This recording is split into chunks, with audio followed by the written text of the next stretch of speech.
So in the last video, we saw that water can act as a base when it reacts with HCl. And then I gave you another example where water was being treated with ammonia, and in that case, it acted as an acid. And I said that water has amphoteric behavior.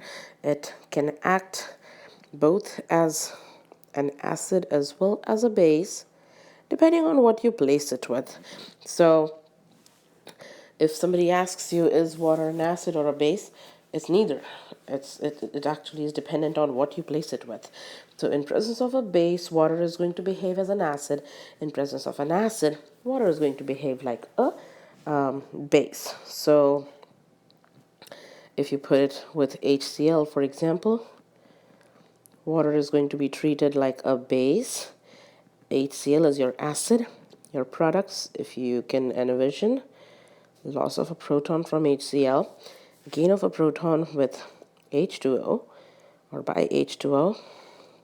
These are your products. Positive species, that's conjugate acid. Negative species, that's conjugate base. If you consider the same thing for ammonia, and this is a reaction we did earlier as well.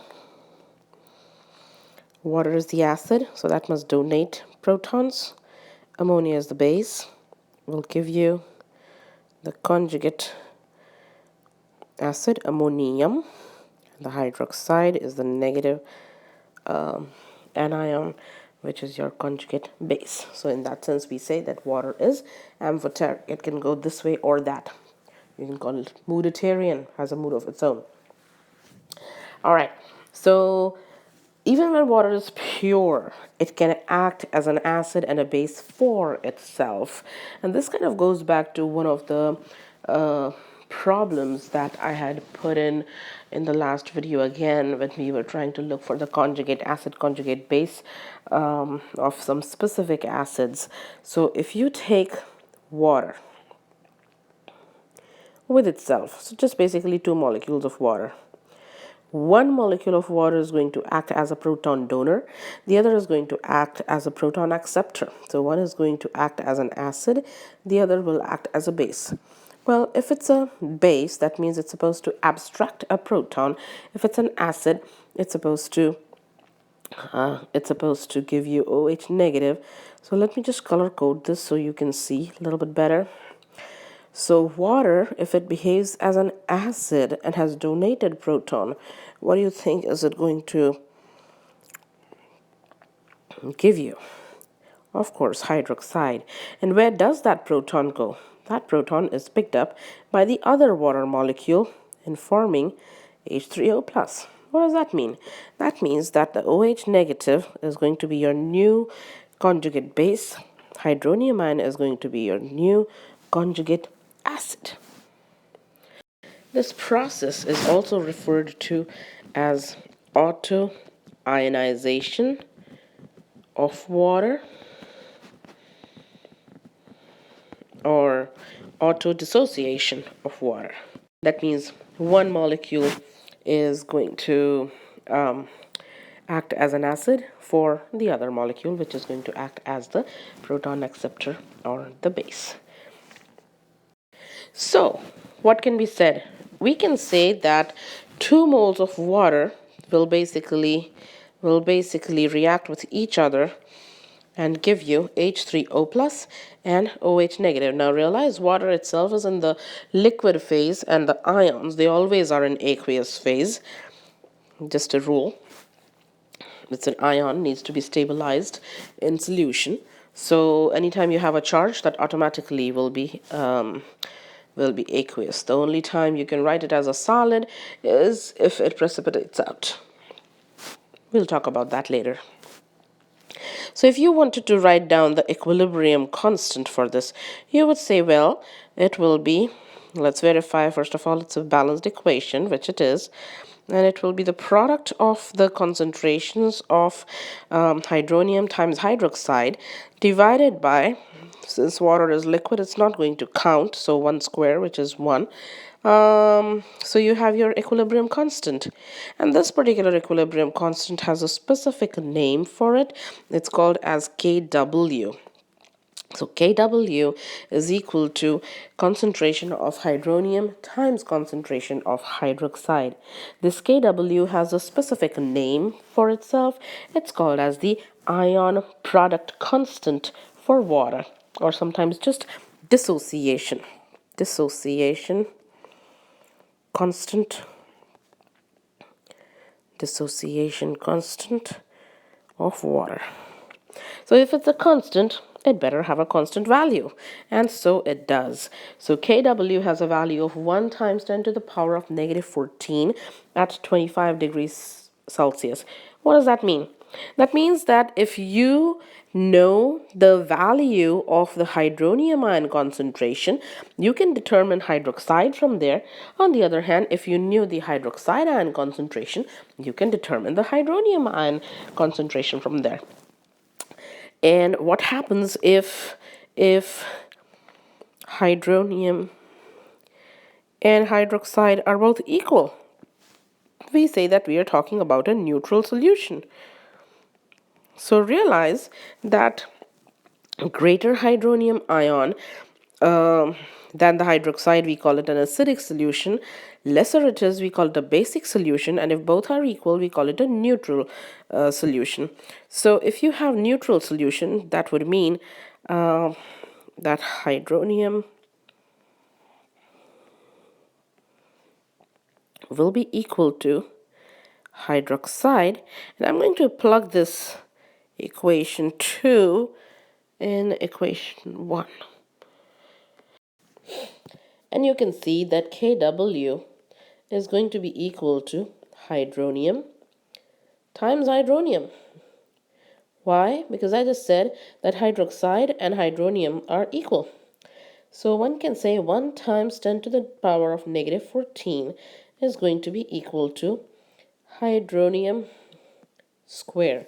Or if you take the square root of both the sides, it's going to look like, let's change color, H3O plus is equal to 1 times 10 to the power of negative 7. That means for a perfectly pure sample of water, the concentration of both the hydronium as well as the hydroxide happens to be 1 times 10 to the power of negative 7. That's a pretty low number, pretty low value. So it's a very, very small number at room temperature. And of course, as we increase the amount of hydronium ion concentration or the hydroxide, your pH of the solution tends to be towards the acidic side or the basic side. But we are going to spend more time on that. So again, to make the long story short, an acidic solution would contain an acid which creates additional hydronium ions. So your value of the hydronium ion will always be greater than the 1 times 10 to the power of negative 7. So if I'm saying that the hydronium ion concentration value will be more than 1 times 10 to the negative 7, that means this will look like 10 to the negative 6, negative 5, negative 4, negative 3, so on and so forth. Likewise, if it's a basic solution, it will be the hydroxide which will be larger in amount, and that would mean that your base has the hydroxide has larger values to the tune of 10 to the power of negative 6, negative 5, so on and so forth. And that would mean the hydronium ion should be lesser in amount. So in that case, the hydronium ion concentration will be to the tune of 10 to the power of negative 8, negative 9, so on and so forth, for a basic solution. And of course, we just discussed that when it's equal at 10 to the power of negative 7, we are talking about a pure sample of water, which is neutral. Okay, we have another question. The concentration of hydroxide in a sample of seawater is 5 times 10 to the power of negative 6 molar. Calculate the concentration of hydronium ion, classify as acidic, neutral, basic. We just did boatload of conditions of when it's acidic, when it's basic.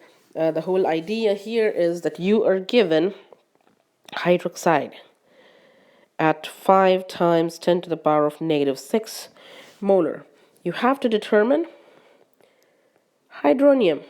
Is there a golden formula you can think of that you can plug in and essentially get your values?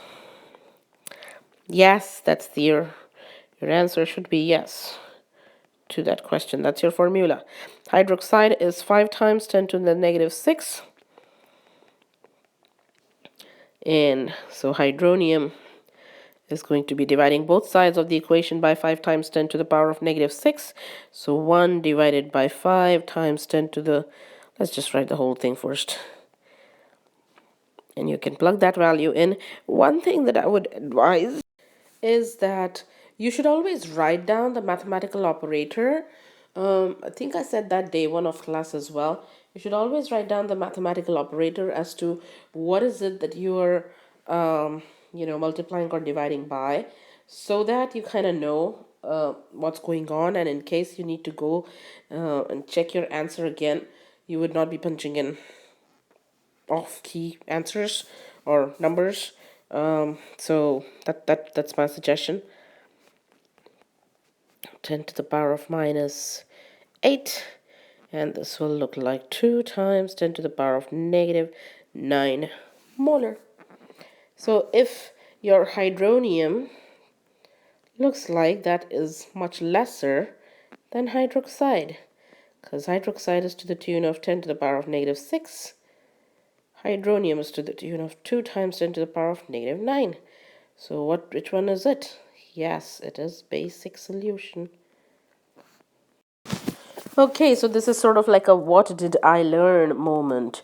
I have learned that acids give protons. I have learned that bases give, these are acids. I have learned that bases give hydroxide or hydroxide donors, or I can call them proton acceptors. I have learned that basically in a proton transfer reaction, an acid reacts with a base to give you the protonated form of the base, and the acid is liberated at the conjugated base. So if acid reacts with base, what becomes of the base is called as conjugate acid. What becomes of the acid is called as conjugate base. You can see characteristics of this, that conjugate bases are usually negatively charged. Conjugate acids are usually positively charged. As you go into organic, you will learn more about when that doesn't happen. But for the time being, that's, sort of a rule that you can go by. We have also learned that if you have a neutral solution,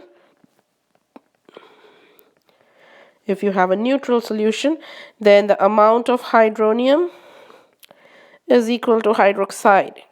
Temperature, of course, 25 degrees Celsius, and that value came out to be 1 times 10 to the negative 7 molar. If you have an acidic solution, then the amount of hydronium is going to be more than amount of hydroxide. And if you have a basic solution, then the amount of hydronium is going to be less than hydroxide. And in all aqueous solutions, irrespective of whether it's neutral, basic, or acidic, so all contain both hydronium as well as hydroxide. So you don't say that just because it's acid, it contains only hydronium. No, it's the relative amount of hydronium which is larger than the amount of hydroxide. But both of those are present in such a manner that their product, H3O plus times OH negative, that product is a constant value of 10 to the power of negative 14.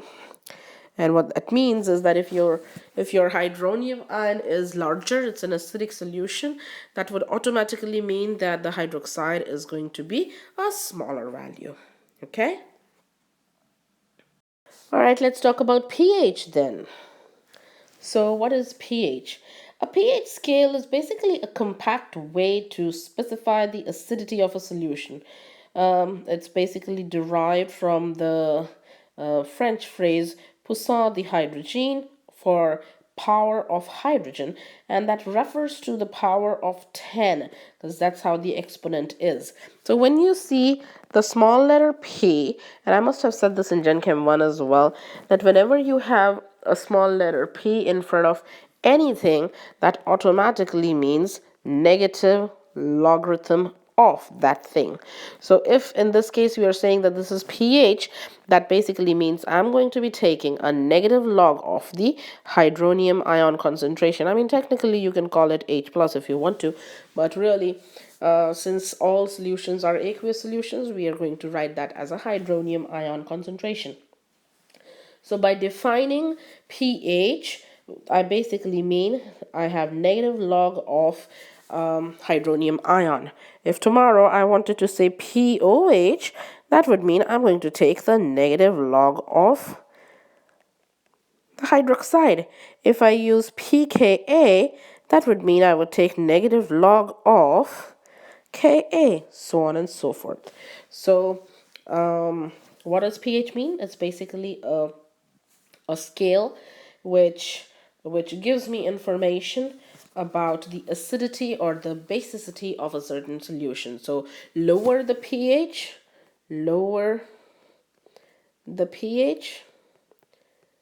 greater is the acidity,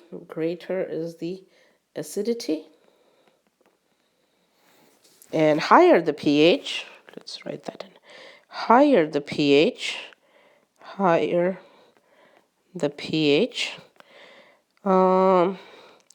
lower is the acidity. So that kind of brings me back to our original thought that pH of 7 means neutral. And what does that mean? If pH of 7 means neutral, since it's negative logarithm of hydronium, which is equal to 7, so log, when you write log, it basically is to the base 10. So you can say log to the base 10 of hydronium ion is negative 7, or 10 to the power of negative 7 is hydronium ion. Is that not what we just discussed, like in the previous two slides, that when you have pure water, pH is neutral, you would have hydronium ion concentration at 10 to the power of minus 7. So if you think on those lines, you can perhaps envision that if you have acidic pHs, your values are supposed to be, values of the hydronium ion concentration are supposed to be larger than 1 times 10 to the power of negative 7. So these numbers, that's the reason why I said that these numbers will look like 1 times 10 to the negative 4, negative 2, negative 1, so on and so forth. Also realize that my relationship that was for the ion product, hydronium ion times hydroxide, was 1 times 10 to the negative 14, right? That's a relationship that I had. Oh, I had that here. Okay. Well, if you take the log on both sides, what? So I have hydronium times hydroxide is 1 times 10 to the power of negative 14. What I want to do is I want to take negative log of BS is for both sides. You would say negative log of hydronium plus negative log of, because it's a product, that means in the log scale it will be an addition, is equal to log to the base 10 plus, we're taking negative log of, times negative log of 10. This part is pH, this part is POH, is equal to log to the base 1, so that's 0, and negative 14 times negative 1 is 14. That means you can derive the ion product in two ways. You can either say that pH plus pOH will add up to 14, or you can say that the concentrations will multiply up to 1 times 10 to the power of negative 14. Okay, let's see if we can start applying this to some questions here. The first one is calculate the pH of the following solutions. We are given that it's a sample of seawater that has hydroxide of 1.58 times 10 to the negative 6 molar. Realize we have to calculate pH, and we know that pH plus pOH is 14. So there's two ways really to go about it. One is that you take your hydroxide ion concentration and you take a negative log of that, negative log of the hydroxide. Okay, so let's see what the number will come out to be. That number came out to be 5.80, and so you plug in that value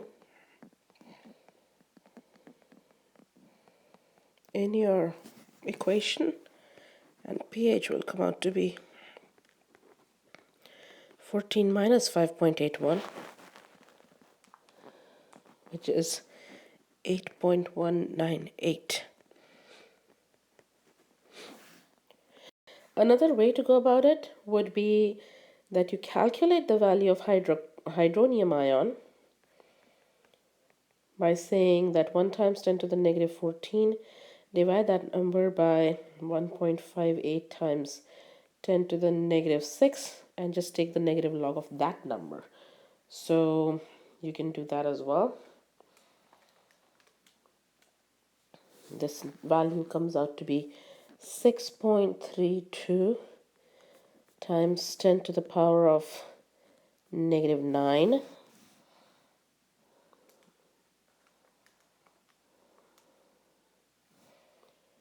And if you take the negative log of this number, 6.32 times 10 to the negative 9, that comes out to be 8.199 as well. So they tally.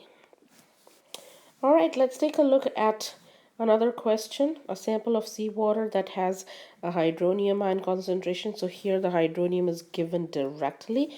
All you got to do is take the negative log of this number here, and that will be your answer. So you would say 5 minus 0.778, because negative log of or log of 6 is 0.778.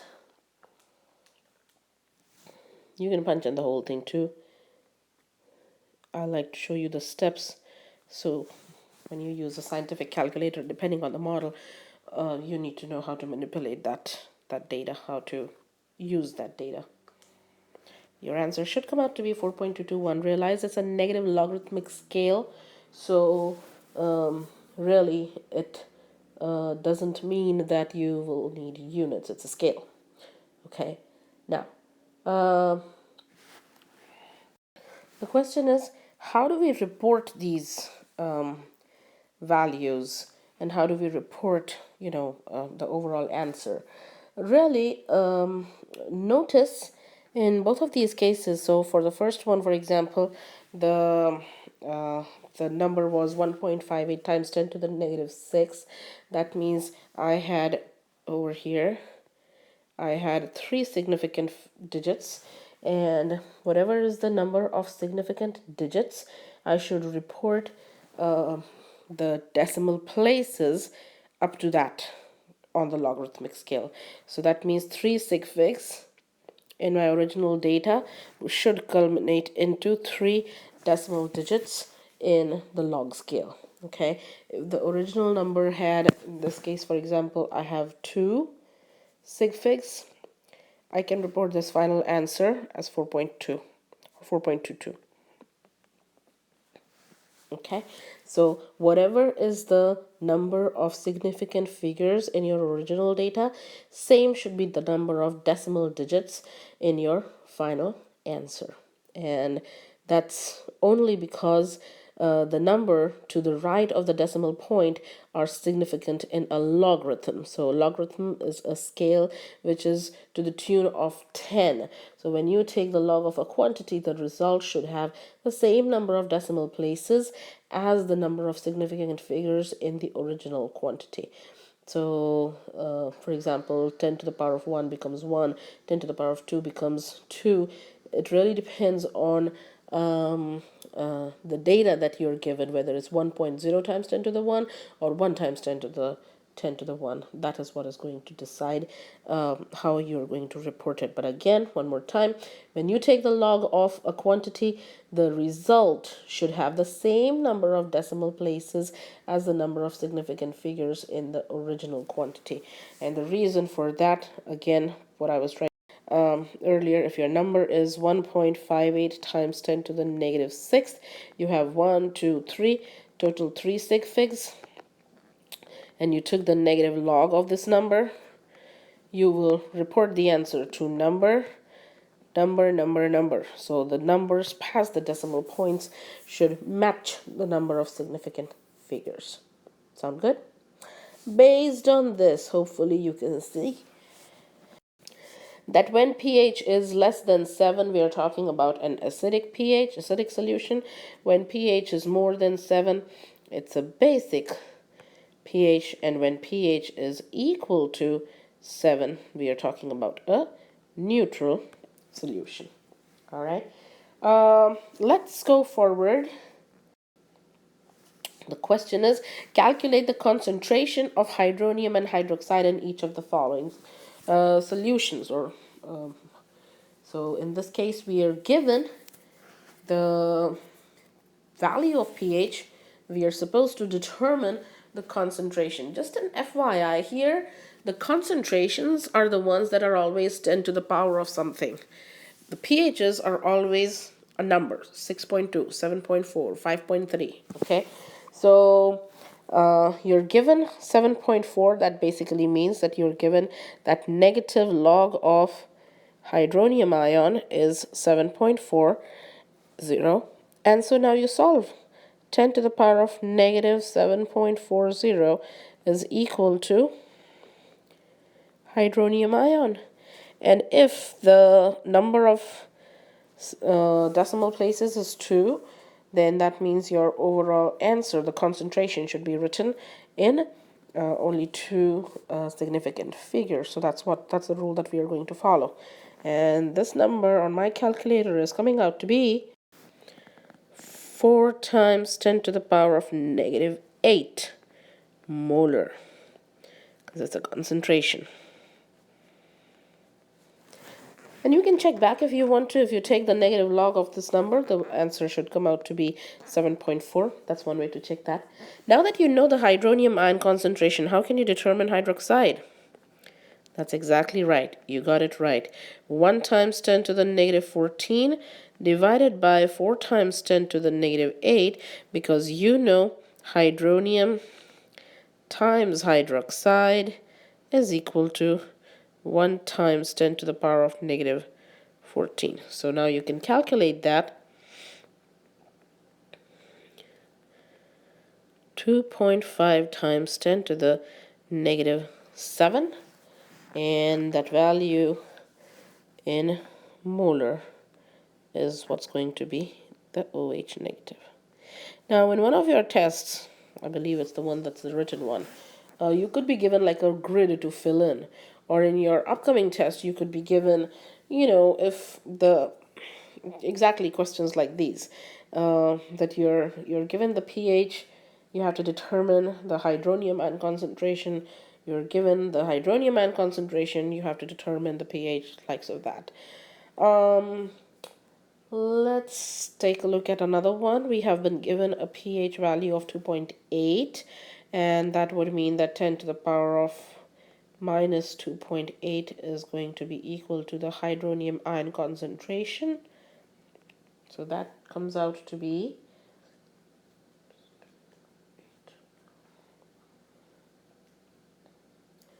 1.58 times 10 to the negative 3 molar. And you can do the same thing as we did here. Hydroxide would be 1 divided by 1.58 times 10 to the power of minus 11, which will be 0.632.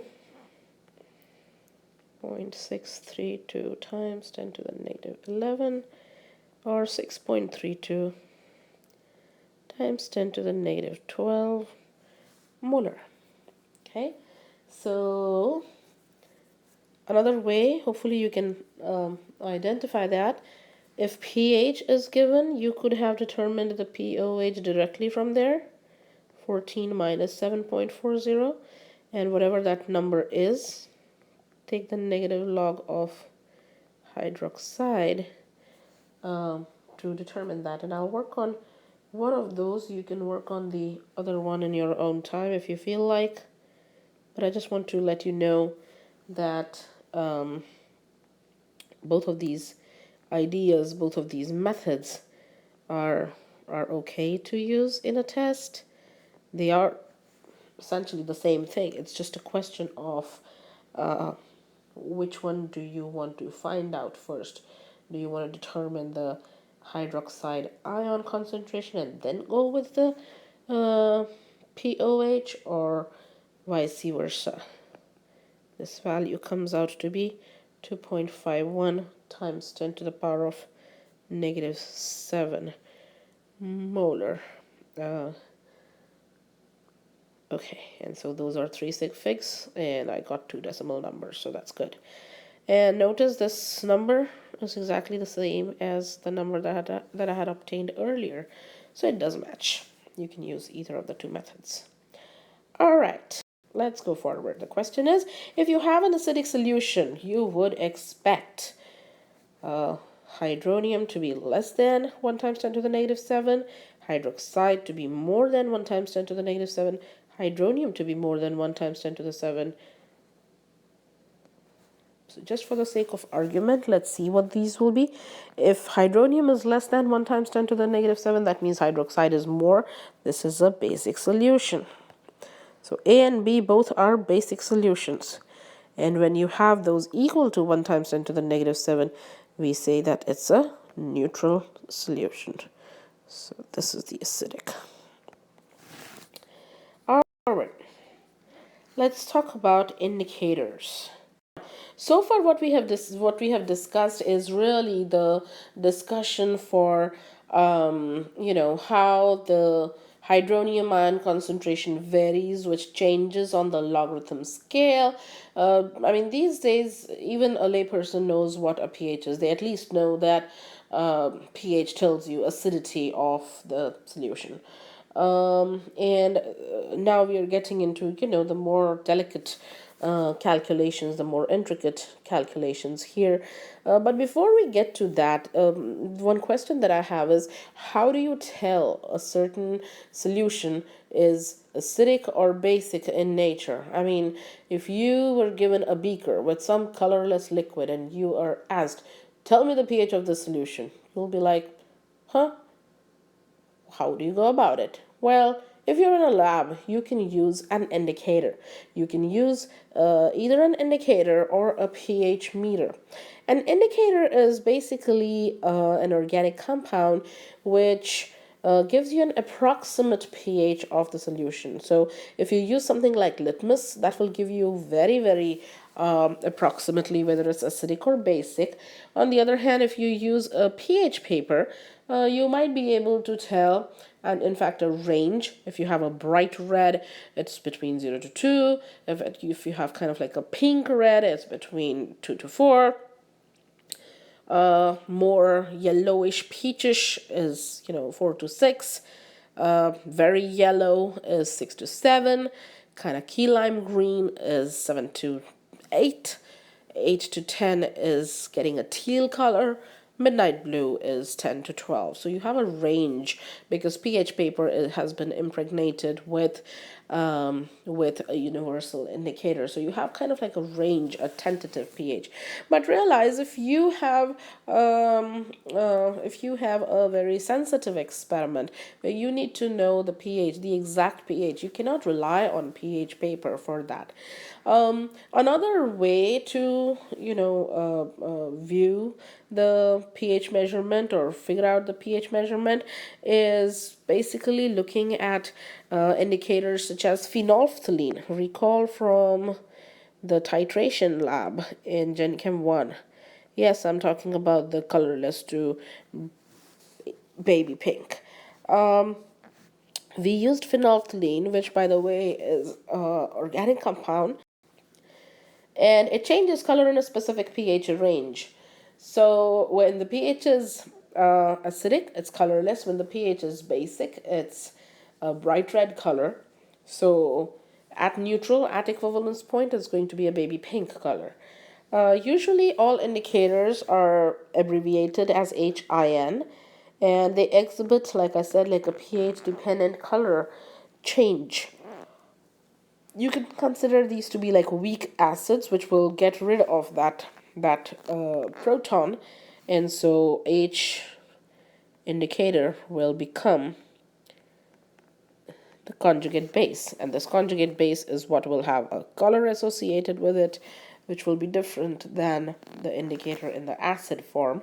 And looking at the change in color, you would be able to say when it was acidic, when it was basic, and how close. Intensity of the color will also tell you how close to the equivalence point you are. But like I was saying, depending on your study, if your study involves really sensitive pH measurements and you need to find out, and you need to set the media for, let's say, eukaryotic cells and they grow at 7.24, and that's where you want to set it at. Of course, you need to use something much more sensitive, and that is what is called as a pH meter. A pH meter is a device which measures pH dependent electrode potential of solutions. You can calibrate it, and we are going to actually carry out a lab based on that as well, potentiometric titration, where we would be measuring pHs to the tune of the 100th decimal place, and we would be able to determine a very accurate pH of the solution for that. So for very sensitive applications, I would use something like pH meter. On the other hand, if I just wanted to figure out acid base, I can use litmus paper or pH paper or some kind of an indicator to show me that. Now, how do we determine mathematically, how do we determine the pH of solution of strong acids and strong bases? That's the next thing. Now realize the whole idea of a strong acid. What do I mean by strong acid? A strong acid is a molecule which is going to go through a complete ionization in solution. What that means is that you can have something like HCl. When you put it in water, all of HCl is going to, so this is not really an equilibrium, but more like that, which is going to give you hydronium ion concentration and chloride, right? So entire amount of HCl is going to get converted into the hydronium ion concentration. So one can say that whatever is since it's a complete dissociation, whatever is the hydronium ion that you're getting that from HCl. So one can say that this is going to be equal to the initial concentration of the acid. So let's say you began with 0.01 molar HCl. You are going to end up with 0.01 molar hydronium ion. So the concentration of undissociated HCl really is zero. There is no molecule of HCl which remains undissociated. Every single molecule goes through a complete dissociation. So can I say that if I know the hydronium ion concentration, I can simply take the log of that hydronium ion concentration and determine the pH of solution, right? In this case, it'll come out to be 2. So realize whatever is the concentration of a strong acid, I can use it directly and plug in my negative log of the concentration. I can plug it in that relationship to determine my pH of a certain solution. Let's see if we can now realize that if you have a diprotic acid, strong acid such as H2SO4, 100% of H2SO4 will give you hydronium and bisulfate. So since there's two H2SO4s, the first ionization is going to be complete. Hydronium plus HSO4. But the HSO4 is now a weak acid, so that will take its own sweet time for that second set of dissociation. So the second one is a weak acid, whereas the first one is going to be a strong acid. Okay? All right, let's go forward with this. So in situations like these, the majority of the hydronium ion is going to come from the first ionization because that is the stronger ionization and not the weaker one. And all right, let's take a look at a question, specific question. Calculate the hydronium ion concentration. We have to determine hydronium ion concentration if pH given is 4.8. So a couple things here. When you see pH of 4.8 in your head, you should be thinking, okay, this is less than 7. That means it's an acid.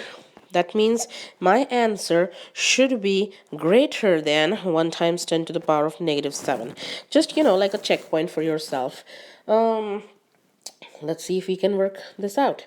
So negative log of hydronium ion is going to be equal to 4.8. That means 10 to the power of minus 4.8 is going to be equal to hydronium ion.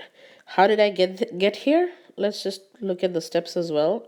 In that case, since it's log to the base 10, you first multiply both sides of the equation by the negative sign to get rid of that, so that you have log to the base 10 for the hydronium is minus 4.8, and that means this to the power of the answer should be equal to hydronium. So hydronium is equal to 10 to the power of minus 4.8, and you simply plug that number in your calculator and you get your answer, 1.6 times 10 to the negative 5 molar. That's your answer. Figure that out on some.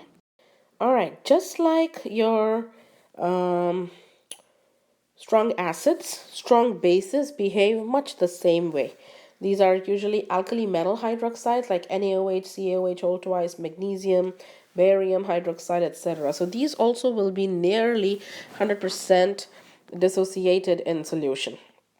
What that means is that if you have to figure out, let's say, the pH of 0.01 molar NaOH. Now, what does NaOH give in solution?